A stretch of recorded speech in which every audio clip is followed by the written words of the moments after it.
All right, let's bring in Anthony Seaboyer now, military and national security expert. Mr. Seaboyer, sir, thank you for being here. Now, these are the first high-level ceasefire talks in 2 months.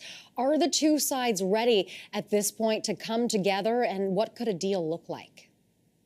Well, that's a really good question. I think this is a first good step we're seeing. A two-day agreement would be great as a starting point to build off of. But the question is, on the Hamas side, who is really going to be negotiating this? Who has the authority after so many members of the top leadership have been taken out?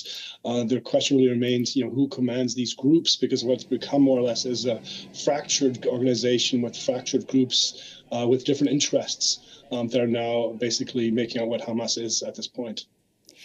Egypt also now proposing a 2-day ceasefire. How will that affect, or will it affect anything? Well, yes, it's certainly a step in the right direction. And we're at a time now we're seeing Iran is likely not going to strike back at the latest attack from Israel.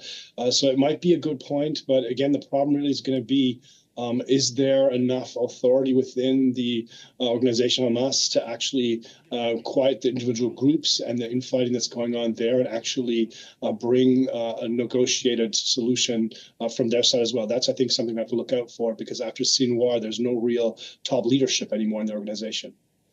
Meanwhile, Israel has continued with airstrikes in Lebanon and Gaza, and there have been significant casualties. What does this signal to negotiators?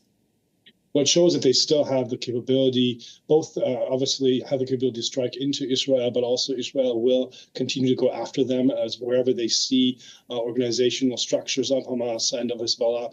And I think it's continuing as it did before. So we're at a turning point in the sense that we know what Iran's not looking for a war with Israel, a full-out war. They're showing some restraint right now. And it's a good point now to have at least a small 2-day organizational ceasefire to then build off of. Now, let's talk about Iran and yesterday's airstrikes. Are you expecting a response, or, as some are saying, is this tit for tat and it's done?